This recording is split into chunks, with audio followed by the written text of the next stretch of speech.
Okay, welcome back to the series of Take-Home Assignment 2.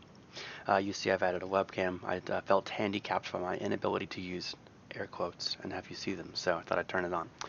All right, so we're going to move on to question 3. So of course this will be similar to question 1. We'll go over the mathematical model, assuming that you have already seen the question in the textbook that I have in my lap.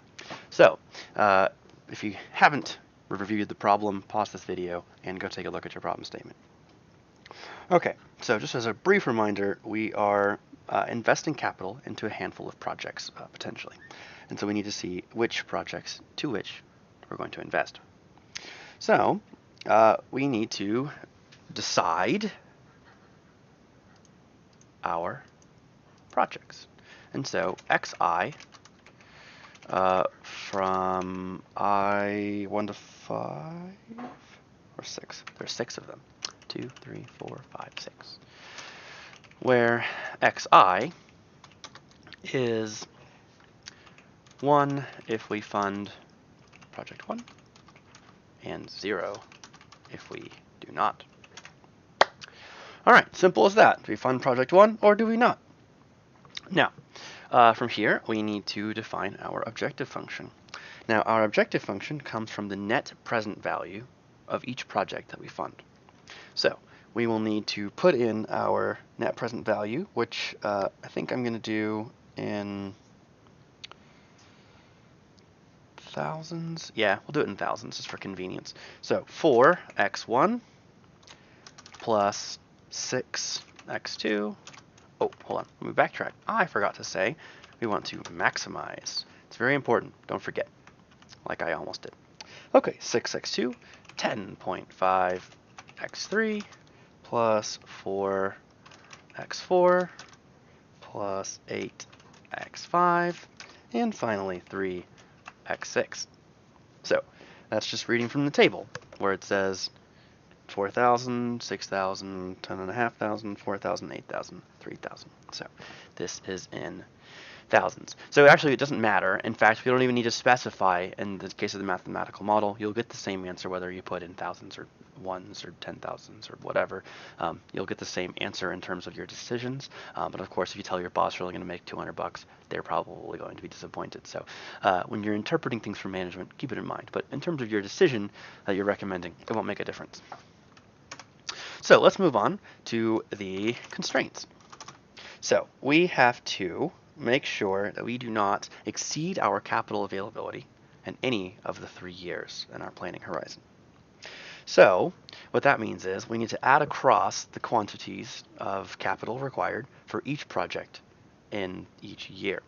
So let's start with year 1. So 3,000 x1, or you know what, let's be consistent.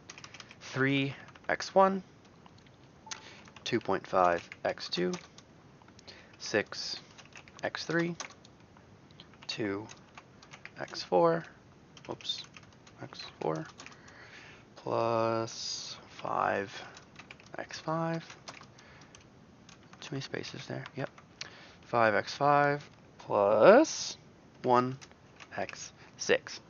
So 3,000 if we fund project 1, 2,500 if we fund project 2, and so on. 6, 2, 5, 1. Good. Now all of this we cannot exceed, so it must be less than or equal to our available funds, which is 10.5 for year 1. And now we have to repeat this entire thing again. Now the good news is, just like on the previous problem, we can copy and paste and just tweak the numbers in order to save ourselves some time.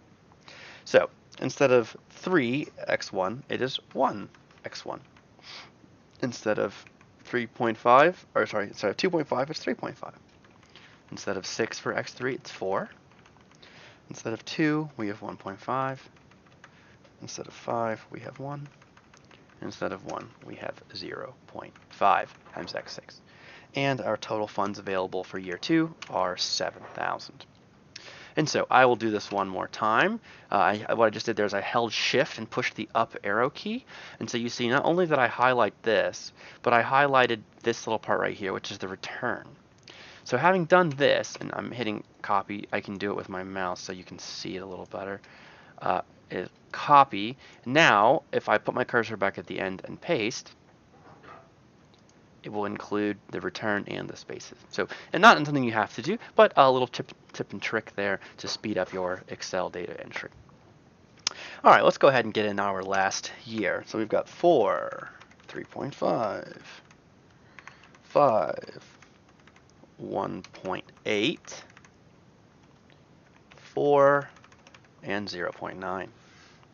All of this must be less than 8.75. So all of this I've just copied in from the table.